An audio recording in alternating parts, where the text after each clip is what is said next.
When it comes to recovering from natural disasters, red tape is a given, but California has turned it into an art form.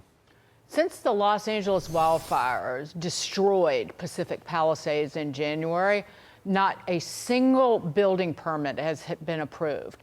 Not one, niente, zero, zip, zilch, despite almost 6,000 damaged or destroyed properties reported. Steve Hilton just announced his California gubernatorial run to replace failed Gavin Newsom. He joins us right now. Steve, it's great to see you. So we're just talking about the fact that you can't get any rebuilding permits in Pacific Palisades. My guess is that doesn't surprise you one bit. I mean, this is what we're dealing with in California. This is what everybody's been dealing with for 15 years of this Democrat one-party rule, this insane bureaucracy that makes it impossible to do anything. But now, with the spotlight on Los Angeles and rebuilding after the fires, even then they can't get it done. Even when Karen Bass, the mayor, said to Donald Trump's face, to the president's face, she said, I'm going to get it done, we're going to do it this weekend. And you had Gavin Newsom wandering around, inspecting the damage and saying, we're going to get rid of the nonsense bureaucracy. His own phrase, nonsense. Nothing's happened because these people cannot get it done. It's a combination. Right across California, we're run by a combination of idiots and ideologues. Often it's the same person representing both those things. That's what you see right now. It was a frequent word used to describe Joe Biden, and we never saw 1 ounce of it, empathy. But it's never empathy that you get from these Democrats and these liberals, Steve. Right. You get antipathy and you get apathy. And this is the fact you only have one permit captures the combination of those two. I know. And there's an amazing thing. If you just let me just lay this out, it just tells you what's going on. Karen Bass, the mayor of LA, she did an event the other week and she posted on X, I've just signed an executive order streamlining permitting for rebuilding Los Angeles. When you watch the clip of what she says, what she actually announced, this is word for word, I just signed an executive order tasking agency heads with developing paths forward to streamlining permits. And this is what they're like, these people.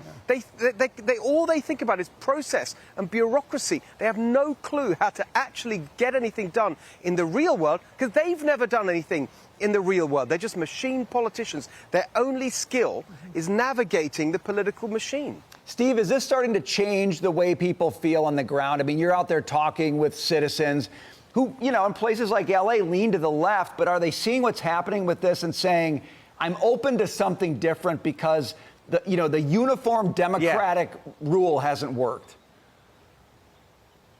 I'm really feeling that. Look, we had a really big event when I launched my campaign in Huntington Beach on Tuesday. We had like 2,000 plus people came out in the middle of a work day.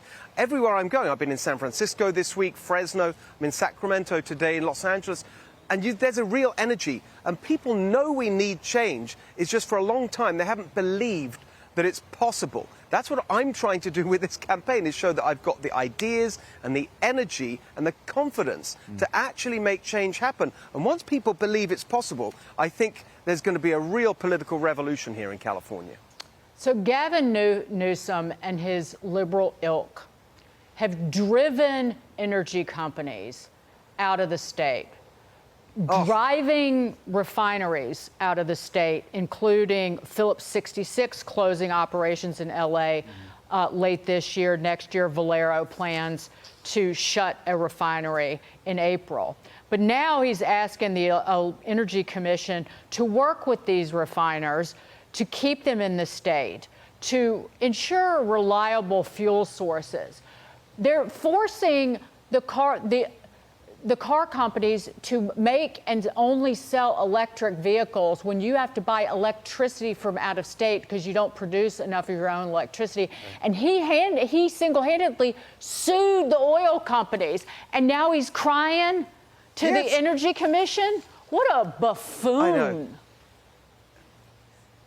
It's exactly. I mean, it's just so. I mean, it's laughable, but it's also infuriating. So for years, they've done this war on fossil fuels, the regulations, the taxes, no permits for new drilling, all the rules on refineries, driving them out. And now, well, that means that, I mean, just the Benicia refinery, I went to visit it last Sunday, right? That's 12% of California's gasoline production offline. So we're going to have to ship it in on giant super tankers from halfway around the world, adding to carbon emissions. And if you read the letter that he sent to the Energy Commission, there's nothing in it. He's not changing any of the policies. He's not doing anything practical. He's just kind of trying to show that he's doing something, but he's not doing anything because in the real world, they don't know how to actually put together a common sense plan to give us affordable, reliable energy or anything else. And that's why we have the worst business climate in America, the highest taxes, the highest unemployment. Everything's a disaster thanks to these idiots. Well, I suspect you might be able to change that. And you know how I know that? Because for the first time in my life, I saw you in a button-down shirt the other day.